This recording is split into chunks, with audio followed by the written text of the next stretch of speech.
Buenas noches para todos. Un nuevo jueves del residente. Esta vez vamos a hablar de biomateriales y de fijadores. Estas son dos sesiones que tendremos el día de hoy y dentro de 8 días.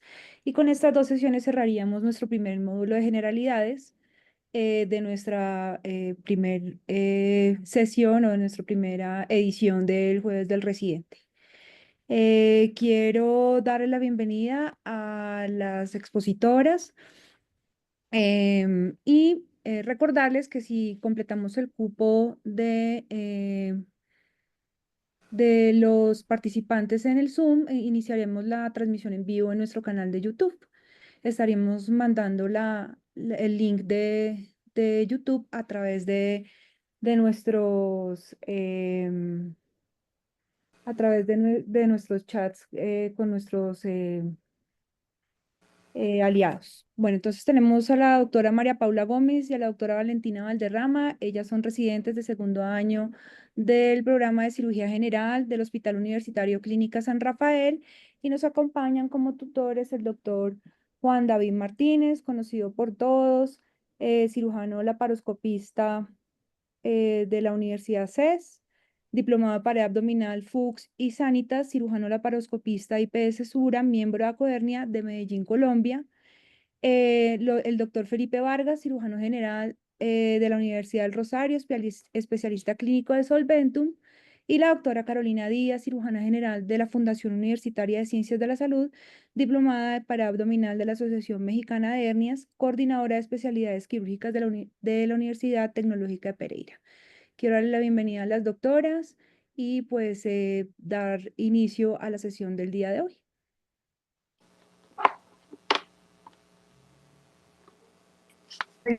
Todo, como María Paula Gómez y yo, Laura Valentina Valderrama, somos residentes de primer año. eh, por favor, me avisan si ven. Se está escuchando entrecortado. No sé si todos lo escuchan entrecortado, pero yo lo estoy escuchando entrecortado. Sí, entrecortada. De acuerdo, entrecortado.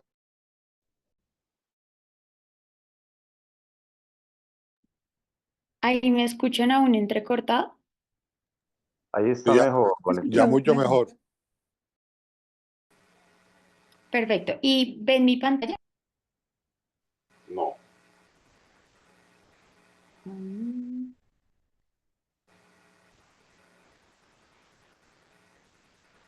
mm, Ya tienes desplegada la presentación. Ahora sí vemos tu pantalla. Listo.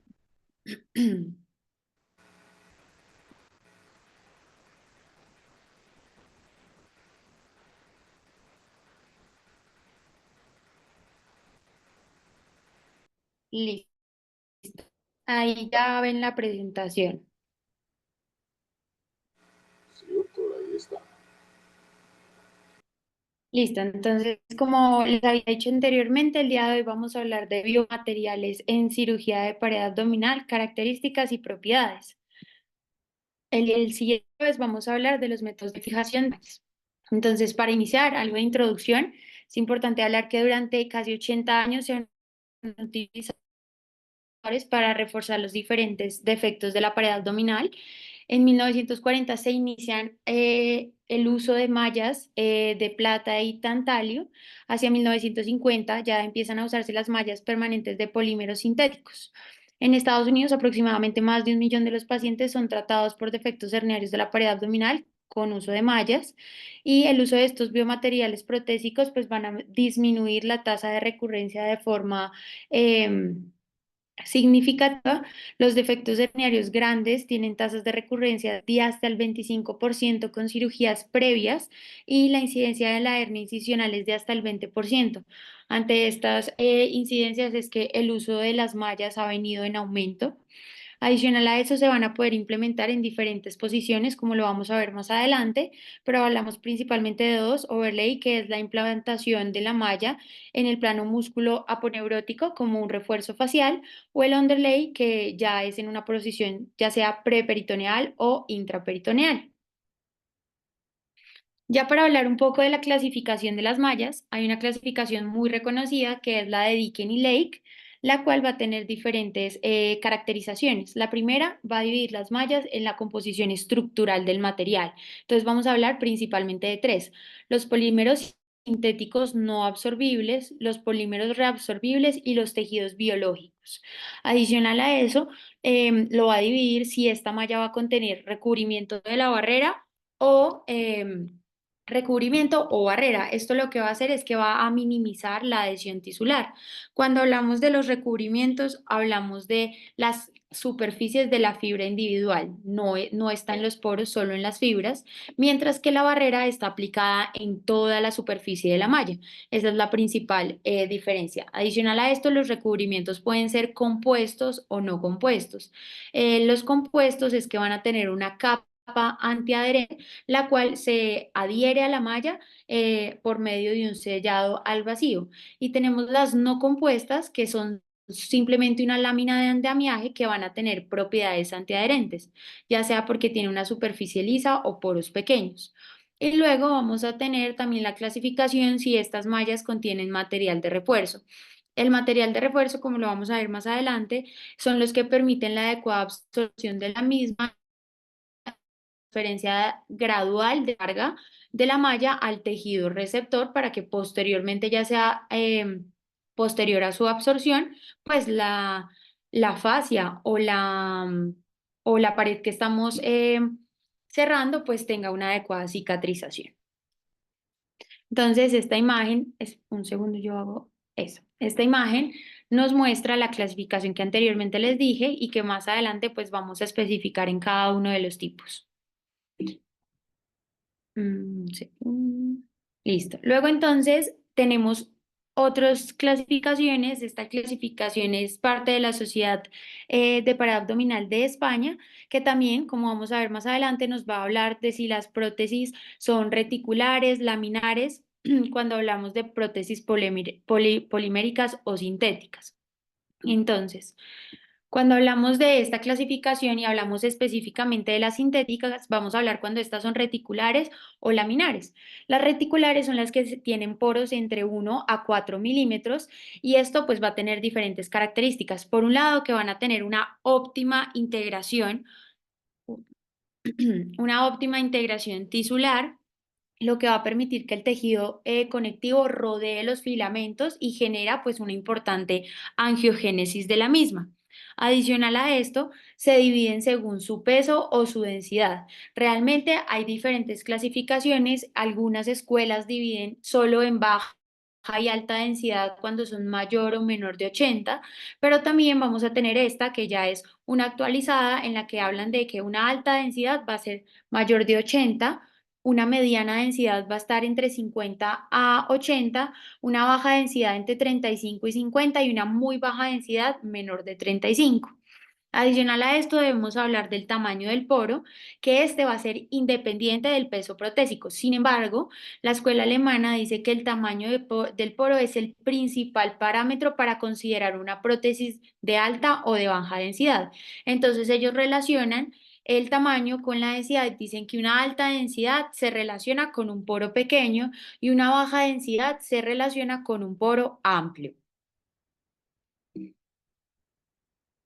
Entonces ya luego vamos a hablar del esquema de integración de la prótesis de tipo reticular.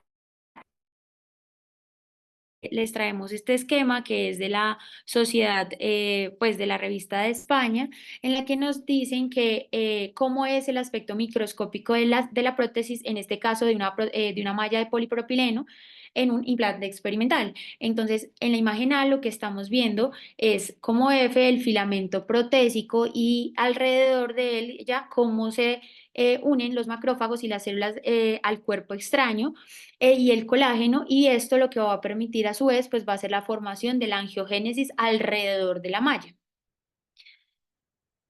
Listo. Y luego tenemos el esquema de las diferentes mallas dependiendo su densidad. Entonces vamos a hablar de que una prótesis de alta densidad, que es mayor de 80, con un tamaño de poro menor de 1 milímetro, va a tener diferentes características. Va a tener una mayor rigidez, va a tener menor elasticidad, menor compliance y mayor residuo del material extraño. Y a diferencia de esta, tenemos la prótesis de baja densidad, que es la menor de 80 con un poro mayor de 1 milímetro, que esta va a tener menor rigidez, mayor elasticidad, como lo muestra la imagen, mostrando la presión hacia arriba, que permite esta elongación de la malla, mayor compliance y va a su vez a tener un menor residuo del material extraño. Ya entonces hablando de las sintéticas laminares, que en este caso la principal pues es la PTF extendida, esta va a permitir una integración celular invadiendo las células procedentes del tejido receptor. Entonces, esto lo hace en los tercios extremos del material. Entonces, desde un punto de vista tisular, este mecanismo de integración lleva a cabo finalmente la encapsulación de la malla y los vasos no van a penetrar los intersticios de la malla y la interfaz de la prótesis tejido pues va a ser débil desde el punto de vista mecánico. Sin embargo, en los últimos años se han hecho algunas modificaciones a este tipo de mallas laminares, que una de ellas ha sido la supresión de la integración celular por la vertiente peritoneal del implante, pero realmente es que esa integración, pues lo que hace es que solo va a tener integración en la superficie de la prótesis, pero no en la superficie que va directamente al peritoneo. Sin embargo, esta modificación no ha demostrado mejorar la resistencia mecánica de las prótesis. Y otra modificación que han intentado hacer en los últimos años es la impregnación de argéntica o clorexidina para disminuir o impedir la adhesión bacteriana en los primeros momentos después del implante, como se evidencia en la malla Dual Mesh. Pero estos estudios pues realmente han constatado que sí ha generado un beneficio en el pretratamiento del estudio del biomaterial. Y por último, también se ha demostrado en el estudio adecuado del desarrollo del neoperitoneo. Entonces, después de un tiempo, el neoperitoneo se remodela y esto lo que va a hacer es que se desaparecen la mayoría de las células de reacción de cuerpo extraño, que esto lo conocemos como un índice de buena tolerancia a la prótesis.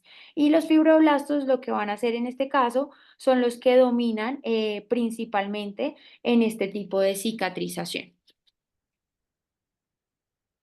Bueno, ahora vamos a hablar más sobre la estructura como tal de la prótesis y dependiendo de la misma, en qué lugar y ubicación podemos ponerla en la pared abdominal. Vamos a tener que las prótesis de estructura reticular, sean ya absorbibles o no absorbibles, la podemos poner en una interfaz que tenga en tejido-tejido.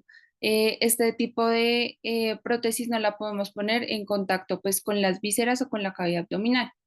Las prótesis laminares, estas pueden ser poliméricas o biológicas. Estas van a tener pues un buen comportamiento y un adecuado rendimiento en la interfaz con la cavidad peritoneal. Las prótesis de tipo composite, estas pues van a ser mucho mejor y van a tener un adecuado rendimiento y estas se pueden poner en cualquier tipo de ubicación sin tener algún otro tipo de contraindicación. Y pues los estudios hablan sobre investigación sobre mallas experimentales con recubrimiento polimérico. Lo que se busca en estos nuevos experimentos es que estas tengan algún tipo de liberación de fármacos, como ya lo ha dicho Valentina, con clorexidina o también con liberación de antibiótico para disminuir pues, las posteriores complicaciones como es la infección de la malla. Siguiente, por favor.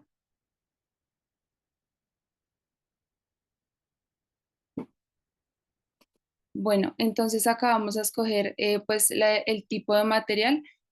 Cuando nos enfrentamos pues a una hernia ventral, qué tipo de malla vamos a escoger, tener en cuenta pues qué características debe tener la misma y cuál debemos usar dependiendo pues el tipo de ubicación que se vaya a poner para que sea pues el mejor desenlace para el paciente.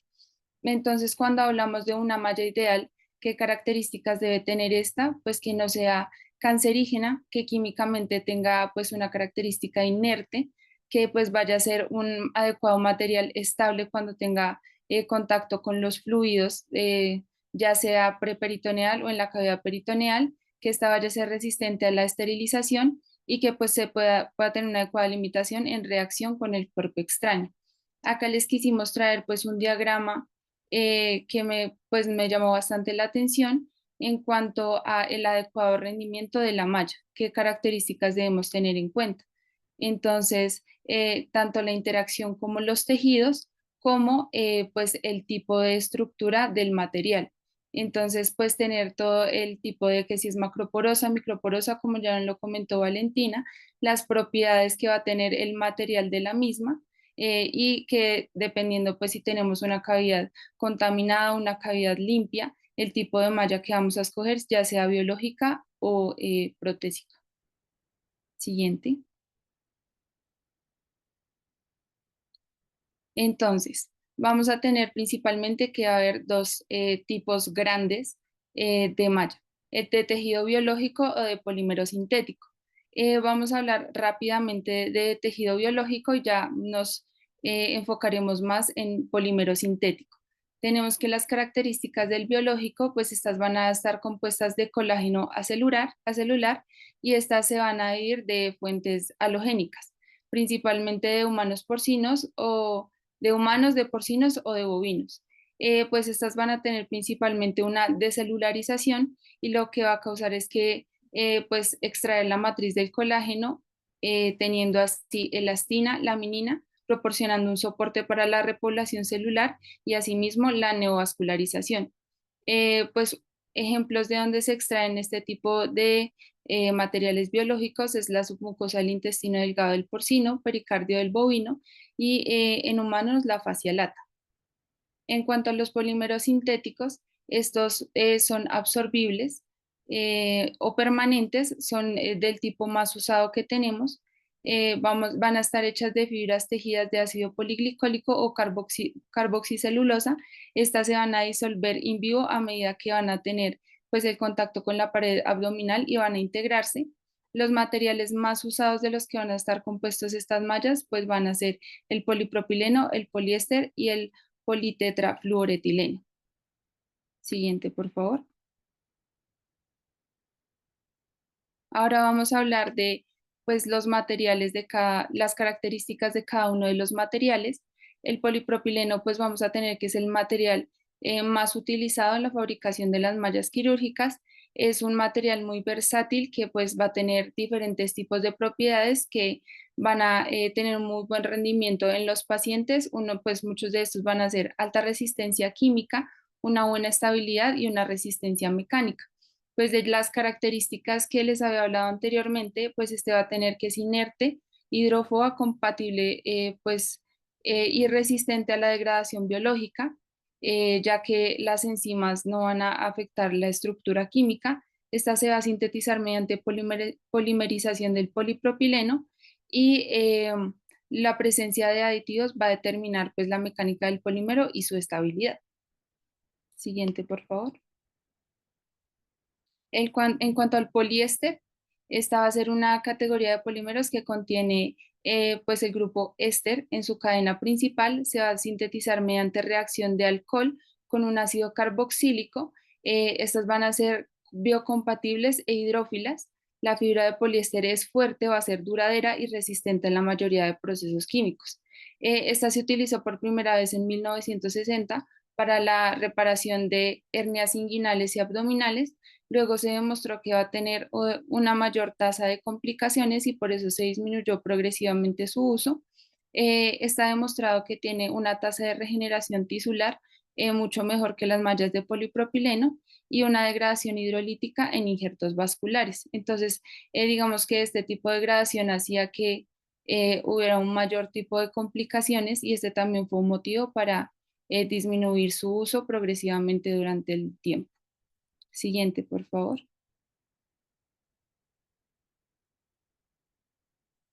En cuanto al politetrafluoretileno, este va a ser un sintético producido mediante la polimerización por radicales libres del tetrafluoretileno. es químicamente estable, este no se va a degradar en el entorno corporal con el tiempo.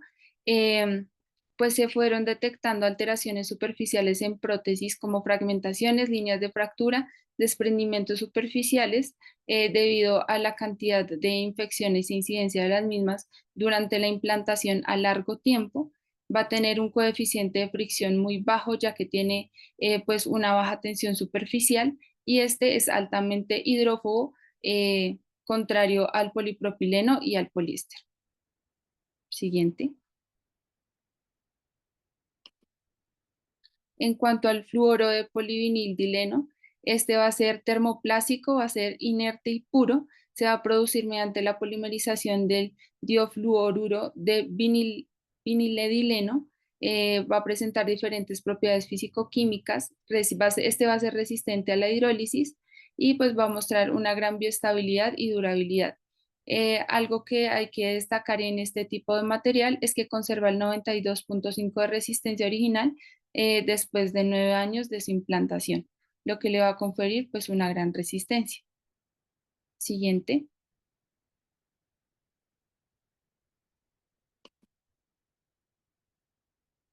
Entonces, en cuanto a las características estructurales, vamos a tener que la disposición de las fibras y el grado de movilidad de las mismas va a ser por los filamentos superficiales externos e internos de la fibra. Esto va a delimitar pues la mecánica y la capacidad pues para formar e integrarse. Vamos a tener dos tipos de fibras, la fibra trenzada y la fibra tricotada. En cuanto a la fibra trenzada, va a ser menos rígida, mucho más flexible, y estas van a tener fibras de mono o multifilamento alineadas, mientras que la tricotada, estas pues van a tener fibras alineadas paralelamente en una dirección y alineadas que se van a insertar en conjunto y perpendicularmente por encima y por debajo. En cuanto a la fabricación de estas, pues van a estar compactadas, van a tener un poro pequeño, pues para evitar que se separen cuando ya generan la tensión y pues tener una mejor carga. Siguiente. En cuanto a la interacción de la malla con el tejido, pues vamos a tener que se absorbe una capa de proteínas sanguíneas en la superficie de la prótesis. Los tipos de concentraciones y conformaciones pues, de las proteínas van a depender de las propiedades de superficie y de la malla y la hidrofilicidad del polímero. Se observó que las mallas de polipropileno van a provocar pues, una respuesta inflamatoria mucho mayor. Esta va a estar caracterizada por encapsulación densa y rápida, pues ya va a ser por el tejido del huésped, y va a tener una formación de un pronunciado granuloma a cuerpo extraño. Esto va a ser pues más característico de las mallas de polipropileno. En cuanto a la formación del granuloma polifilamental, esto va a depender en gran medida del tamaño del poro de la malla, como ya lo mencionó Valentina anteriormente, en cuanto a si es macro o microporosa, y el tamaño mínimo del poro para permitir el crecimiento del tejido va a ser de 75 a 100 milímetros. Siguiente.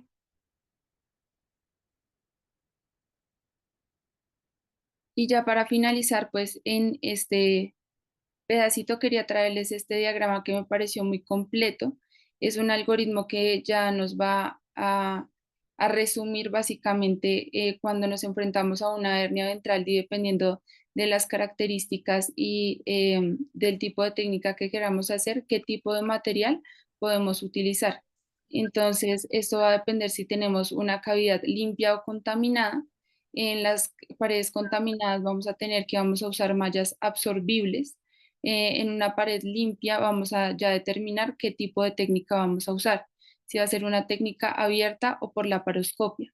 En la laparoscopia digamos que no hay ninguna contraindicación, podemos usar todo tipo de material, y aquí me llama la atención que pues también van a usar las multicapa, pues de acuerdo a la técnica que se quiera utilizar. En cuanto a las abiertas, vamos a tener que si es overlay u underlay, también podemos usar en las overlay, las que más se utilizan son polipropileno y poliéster, y en las preperitoneales, en cuanto a underlay, también se va a utilizar mayormente polipropileno y poliéster. En cuanto a la intraperitoneal, ya sí vamos a usar biológica, la de fluoretileno o también multicapa. Siguiente. Listo. Para continuar, entonces, hablando ya de las complicaciones inherentes al uso de las mallas, debemos hablar principalmente de algunas. Entonces, la primera es la infección. Entonces, los poros inferiores a 75 micras van a favorecer la adherencia y la persistencia de bacterias. Y esto lo que va a generar a su vez, pues, es la infección bacteriana de la malla, lo cual se va a confirmar en particular con el uso del tipo de malla PTFE. Y además de estas propiedades, eh, se debe tener en cuenta que el riesgo de la infección va a depender del tipo de herida en la que estemos trabajando. Entonces, cuando hablamos de una herida limpia, el riesgo de infección va a ser muy bajo. Sin embargo, en las heridas que son contaminadas o sucias, la infección va a ser y en muchas ocasiones va a ser independiente del tipo de malla que se use. Entonces, para esto es importante hablar de la profilaxis antibiótica. Entonces, se ha visto que en las heridas limpias con pacientes inmunológicamente competentes, la profilaxis antibiótica puede no ser necesaria porque la tasa de infección es muy baja.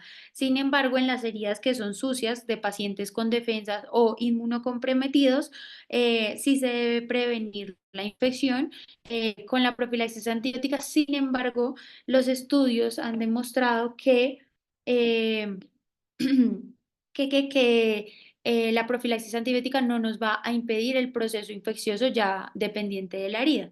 Adicional a esto, se ha demostrado que el uso de medidas adicionales como el recubrimiento de las mallas con plata, con clorexina o con antibiótico, pues podrían llegar a mejorar o a beneficiar al paciente y prevenir de alguna forma que se presenten este tipo de infecciones. Y el uso de mallas biológicas realmente no han demostrado que haya una mejoría en el proceso infeccioso que pueda llegar a presentar el paciente. Posterior a eso debemos hablar del riesgo de la degradación del polipropileno, el uso específico de este tipo de mallas. Entonces, se ha demostrado que el método por el que se degradan este tipo de mallas es por medio de la oxidación y que se da principalmente por ciertas características específicas de la malla, que es la falta de homogeneidad, el comportamiento del hilo o de la fibra del polipropileno y la fragmentación de la superficie exterior de la fibra. Entonces, esto lo que va a generar es que haya una degradación mucho más rápida del polipropileno y a su vez pues que haya riesgo de que haya una incidencia de las hernias. La oxidación también se ha demostrado que depende, o el nivel de oxidación de degradación de estos pacientes va a depender de la biología y de la condición clínica de cada paciente. Luego entonces debemos hablar un segundo, de la elasticidad inadecuada, que esta nos habla principalmente de que mientras estructuras básicas como lo son la ingle, que no van a presentar una movilidad considerable, la pared abdominal, el área yatal y el suelo pélvico sí presentan esta movilidad. Entonces, la ingle pues tolera mallas que no son flexibles, mientras que en las otras áreas nombradas anteriormente va a haber un mayor riesgo de que al tener mallas que no son elásticas se presente dolor o migración de la misma.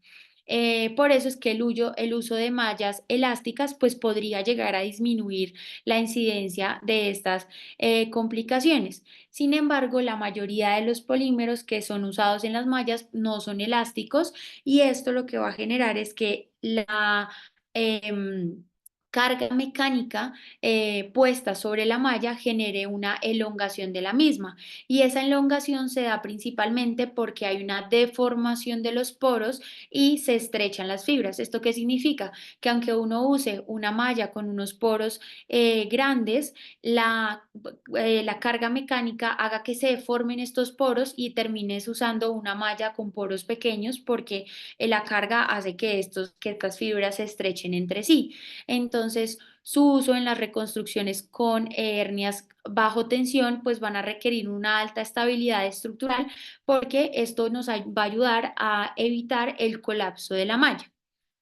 Posterior a eso también debemos hablar de las adherencias intraperitoneales como una de las complicaciones cuando se usan las mallas en la cavidad abdominal, y son adherencias firmes que se van a presentar principalmente en la primera semana del posoperatorio.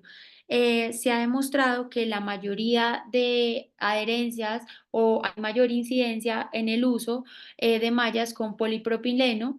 Sin embargo, pues esto podría llegar a disminuir cuando este está recubierto, ya sea por colágeno o por alguna sustancia sintética, como las nombradas anteriormente. Adicional a eso, se ha demostrado que el recubrimiento físico de la malla es mucho más importante que las propiedades químicas de la misma con respecto a la disminución de la presentación de adherencias peritoneales.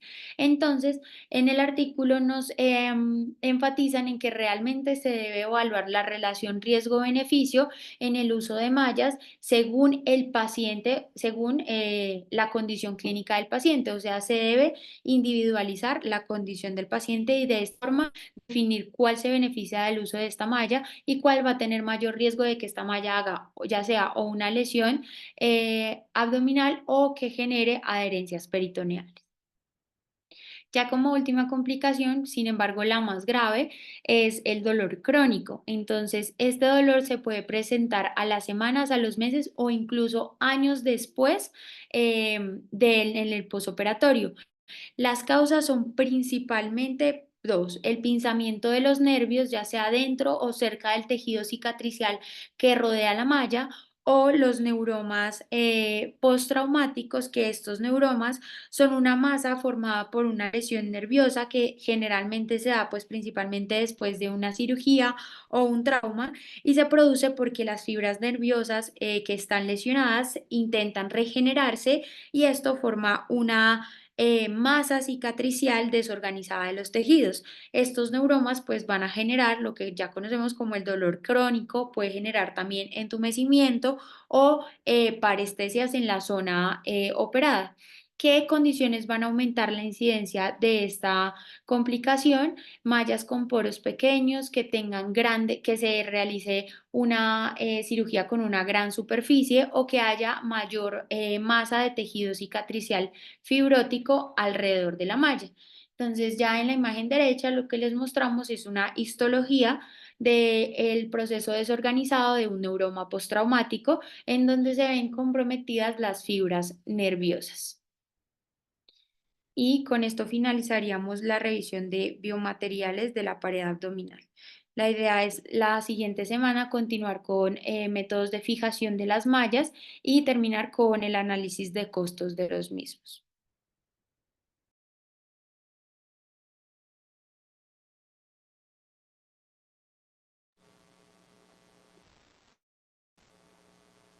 Doctora, muchas gracias. Muchas gracias por la exposición. Han tenido, a pesar de ser un día festivo, hasta ahora han tenido un auditorio muy importante de 80 personas de todas partes reunidas viendo la exposición. Y creo que ha sido una buena exposición. A mí me gustaría dejar claro algunos conceptos y que me explicaran. Juan, te escuchamos muy lejos. Juanjo, se escucha mal. Sí, a ver, ahora sí se escucha mejor o no. Sí, señor. Primero felicitarlas y darle las gracias pues porque un día festivo no es fácil, y darle las gracias a la gente que está con nosotros, que tener en la presentación 80 personas y más a veces en este momento no es fácil. Yo quisiera, no sé si aclarar o meter un poquito la cucharada en dos conceptos importantes dentro de la charla que me parecieron, y algo fue la integración de las diferentes fibras en la malla, ¿sí? Está demostrado cómo está hecho, y creo que la integración es más importante en las mallas de fibras reticulares. Se integra mucho mejor, la cicatrización es mucho mejor y hay menos posibles complicaciones que las mallas no reticulares, que es importante tener en cuenta. Y el otro es lo de la elasticidad inadecuada de la malla. No nos puede quedar en el aire la posibilidad o el pensamiento de que si utilizamos hoy mallas macroporosas, con el tiempo se conviertan en mallas microporosas, ¿sí? Lo que sí tenemos que tener en cuenta es que la malla de polipropileno con el tiempo se retrae totalmente la malla, y se puede retraer entre un 15 a 30%, inclusive alguna literatura lo describe. Entonces es muy importante que lo hacemos. Esta charla hoy para mí es muy importante porque le enseña al cirujano lo importante que es saber con qué elementos está trabajando. Hoy los cirujanos generales trabajamos con hernias y ponemos demasiadas mallas. Y yo creo que no puede seguir pasando como nos pasó muchas veces a nosotros, que a nuestros profesores le preguntaban qué tipo de malla quiere, doctor, y no sabían qué era, ¿cierto?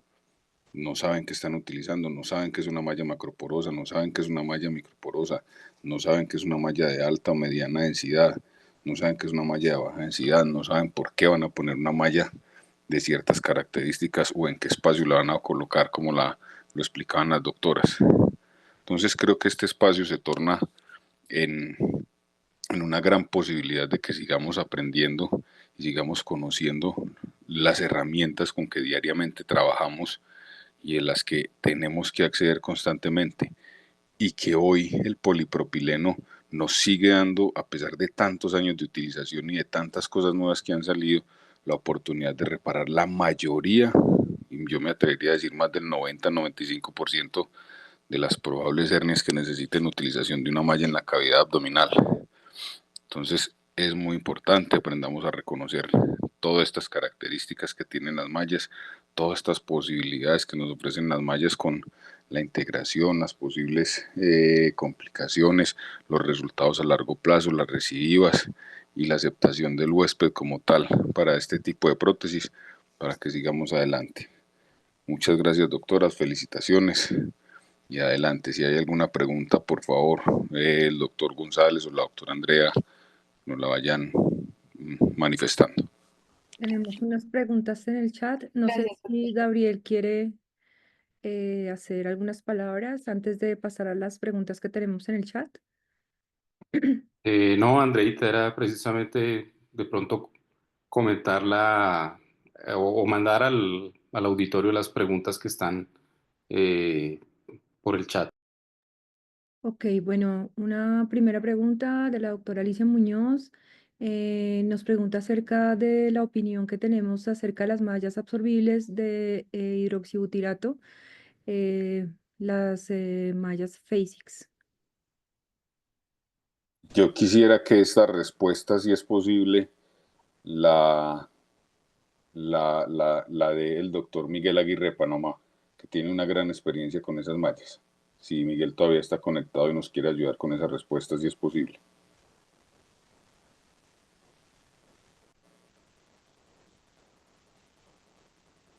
Hola. Hola, Miguel. Hola, ¿qué tal? Bueno, primero que todo, pues felicidades a las doctoras. Es un tema que no es muy fácil de poder explicar las características de las mallas. Así que hicieron una excelente presentación y muy bien manejado el tema para todos los que estábamos escuchando. Y esa era prácticamente una pregunta que yo iba a hacerle a la doctora en cuanto a las mallas biológicas versus las mallas absorbibles en ambientes contaminados. Pero contestando la pregunta, la doctora, creo que es Amelia, me dijo. Bueno, las mallas sintéticas absorbibles como la FASICS es una excelente malla.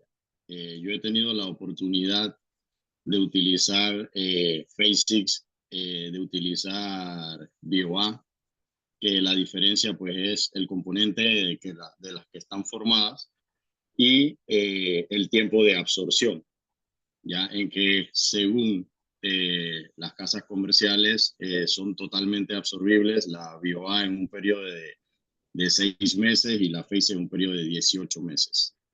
La experiencia que tengo yo en ambas prótesis, he utilizado más FASICS que BioA, precisamente por el tiempo de absorción que tenemos en el paciente. Siento que 18 meses nos da mucho más confianza, tomando en cuenta de que este es un paciente que no es el ideal para una malla, y tiene muchísimas complicaciones. Si un polipropileno se infecta, es una catástrofe para este paciente, aparte de la catástrofe abdominal que este paciente ya presentó, en la cual pudo puso en riesgo su vida. Yo tengo un volumen de pacientes, como lo sabe Juan David, lo sabe Gabriel, Raúl, y creo que no sé si hay algún otro de los que están aquí.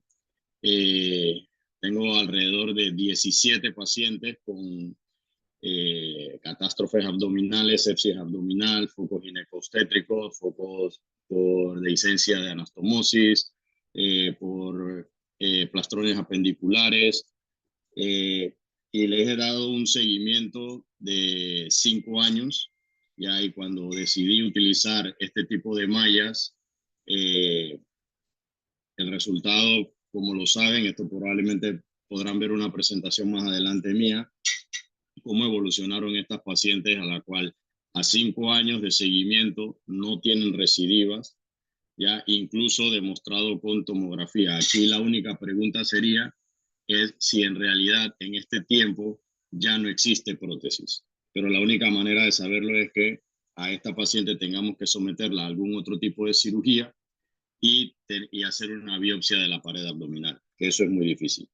¿Ya? Pero en cuanto al resultado y en cuanto a lo que es la prótesis en sí, en este caso la pregunta, Phasix es una malla excelente. E incluso Gabriel creo que también puede dar una opinión acerca de este tipo de prótesis en un paciente que tuvimos una colaboración conjunta, ¿ya? Y él utilizó este tipo de prótesis.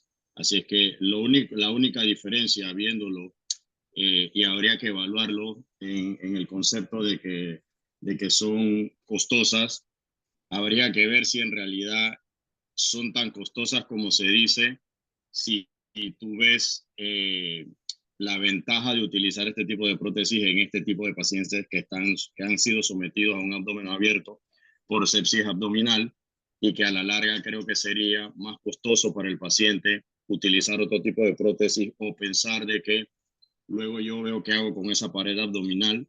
Es más costoso para el paciente, es más costoso para el hospital que utilizar esa prótesis en esa misma hospitalización cuando el paciente está saliendo de esta etapa crítica. O sea, habría que programar el cierre de la pared abdominal y aprovechar en esa hospitalización la reconstrucción del tránsito intestinal, y aparte de eso también la reconstrucción definitiva de la pared abdominal, y esa es la experiencia que yo tengo con este tipo de mallas. Gracias, Juan David, por la oportunidad, y no sé si Gabriel quiere agregar algo en cuanto a esta prótesis. Gracias a ti, Miguel. Gabriel. No, pues Miguel dio una apreciación muy acercada a lo de este tipo de prótesis. Yo he utilizado la de 4-hidroxibutirato, que es la Phasix, marca comercial. Tiene la ventaja sobre BioA que tiene un periodo de absorción mucho más largo, entonces da mayor soporte a lo largo del tiempo a esa pared abdominal. Dejar claro que es una opción muy válida en pacientes seleccionados, no es para todo el mundo. Es una prótesis que sí tiene un costo más alto que las prótesis de polipropileno, pero pues que cuando está indicada tiene un gran beneficio para el paciente. ¿Sí? Esa prótesis tiene dos opciones, una prótesis que pues es reticular para uso on-lay, y una prótesis que viene con cubierta antiadherente, es la Phasix ST, que tiene la posibilidad de usarse intraperitoneal. Para los terrenos contaminados, pienso es una excelente alternativa. Incluso es un concepto personal por encima de las prótesis biológicas, que no han mostrado el rendimiento que realmente se les daba al comienzo.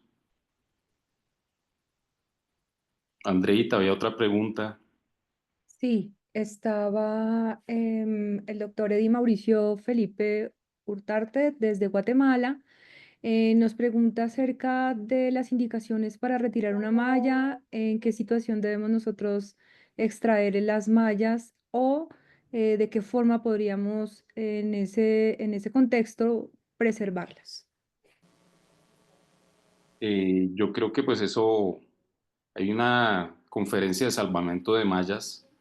Yo pienso pues podemos invitar al doctor Benítez a esa presentación para no para no chiviar la conferencia. Pero dando un dato importante ahí y como para responder un poquito nomás, un adelantico al Bueno, doctor. entonces una prótesis la retira uno, hay prótesis a las que uno intenta hacerle salvamento. Generalmente son prótesis que son de macroporo, de una densidad intermedia o baja, ¿sí? Que están puestas en un espacio pre o retromuscular no intraperitoneales. Las mallas que son de PTF o las mallas de poliéster o las mallas recubiertas de ubicación intraperitoneal son mallas que hay que ir a... Hay que extraerlas. Esas mallas tienen una tasa de fracaso muy alta a pesar de las opciones que hay de salvataje para las mallas y tiene uno que pensar es en retirarlas. A las otras mallas, una posición en la que mencioné y una malla de macroporo se les puede trabajar con las diferentes alternativas y el rescate de esas mallas es alto a pesar pues de lo que creíamos al comienzo. Es posible conservar esas mallas y darle el tratamiento adecuado. Totalmente de acuerdo, muchas gracias, doctor. La idea que tiene que quedar es que cada vez se pueden salvar más mallas. Eso es muy importante y eso es una idea que tiene que quedar en el auditorio para ahora. Cada vez existe la necesidad de sacar menos mallas. La charla será muy buena. Esperemos la charla.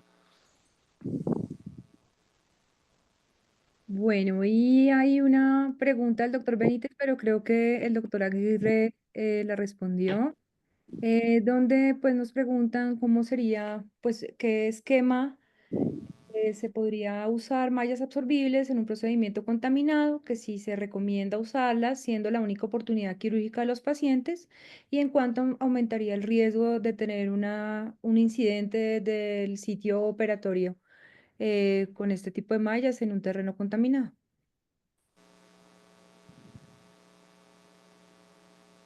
Adelante, doctor. Sí, bueno, definitivamente en cuanto a, hablo de la experiencia personal. La literatura lo dice, pero yo puedo hablar acerca de mi experiencia personal. Que si están indicadas o la puedes utilizar en un ambiente contaminado, definitivamente sí. Estas mallas están diseñadas precisamente para eso. Que si te puede dar una infección de sitio quirúrgico, en 18 casos, como lo dije, no he tenido ninguna.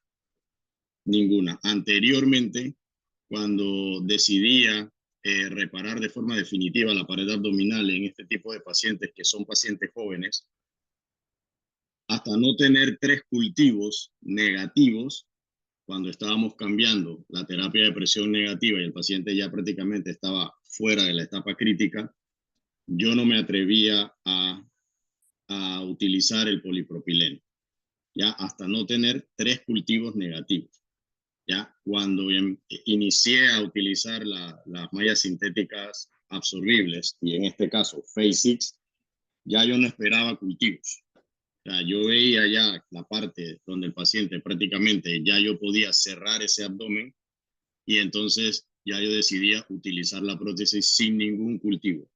¿Ya? Y hasta ahorita, y con un seguimiento, como les dije, de 5 años, incluso ya un poquito más de los 5 años, no he tenido una infección de sitio quirúrgico con esta prótesis.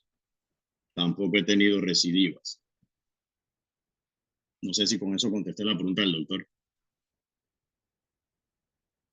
Así es, Miguel, muchas gracias. Hay otra pregunta que yo quisiera que el doctor Felipe Vargas, también parte como asesor de esta charla, nos puede ayudar.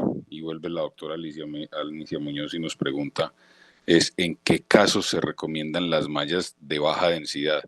Me parece que Felipe tiene mucho que responder porque creo que hemos vivido todo esto juntos y me gustaría que nos diera la respuesta, si es posible, el doctor Felipe Vargas.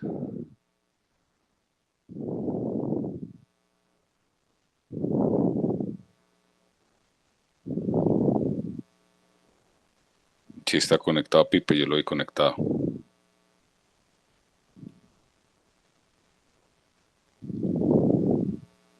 Bueno, si no está conectado Felipe, pues yo me voy a atrever a a dar una respuesta dentro de lo personal. Si yo cojo la literatura como tal, una indicación para un tipo de malla, no existe en este momento. Están recomendaciones frente a todo. Y empiezo devolviéndome más o menos al año 2013, 2012, donde estábamos en los inicios de estos, y la industria nos empezó a sacar unas mallas de ultra bajo peso, parcialmente absorbible, donde todos creímos que era la solución y la panacea y la malla ideal para todos nuestros problemas en hernia. Y empezamos a colocar mallas de esa como loco en todo, sin medir y sin nada. Y yo me toca incluir en ese grupo porque todos lo hicimos, ¿sí? Con el tiempo, y se demostró también que dependiendo del defecto y dependiendo de las características de la malla, se presentaban muchas recidivas con ese tipo de malla, porque la malla que se colocaba con un peso al ser parcialmente absorbible se convertía en otro peso distinto mucho más bajo, y obviamente el riesgo de aumentar las recidivas por una malla no adecuada se aumentaba, y obviamente se aumentó. Igual pasa con las mallas de bajo peso para todo. Si yo tengo defectos grandes, si yo tengo defectos en un paciente que tiene que hacer mucha fuerza, si yo tengo defectos recidivantes, si yo tengo defectos en un paciente que tiene ciertas características por toma de medicamentos o ciertas patologías, no debería pensar en eso, yo debería pensar en otro tipo de malla. Pero si yo tengo defectos pequeños en una persona que no realiza actividad física fuerte, que tiene una hernia primaria, que tiene unos tejidos adecuados, que no tiene actividades, yo no le veo ningún problema a la que toque. Yo pienso que esa pregunta que hace la doctora Alicia es muy importante para el objetivo de esta charla, para que nos demos cuenta de qué estamos poniendo, de qué tenemos a disposición y de qué necesitamos, y de que no hay una malla ideal para todos los pacientes, ¿sí? Eso es muy importante. Entonces, aprendamos a conocer qué está con todo, qué es lo que tenemos, qué es lo que nos puede dar y qué nos puede favorecer o desfavorecer en cada procedimiento la utilización de la malla. Entonces yo creo que una indicación como tal de la utilización de baja densidad de una malla no la hay.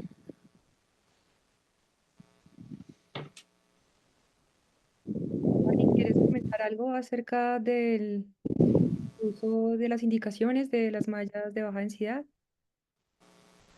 No, yo creo que no más, Andreita, pues como para no extendernos mucho más, y creo que las doctoras. ¿Ah? Una última pregunta al doctor Mauricio Hurtarte. La doctora Aguirre pregunta que si aparte de los cultivos se apoyan en bioluminiscencias para evaluar la infección del sitio operatorio.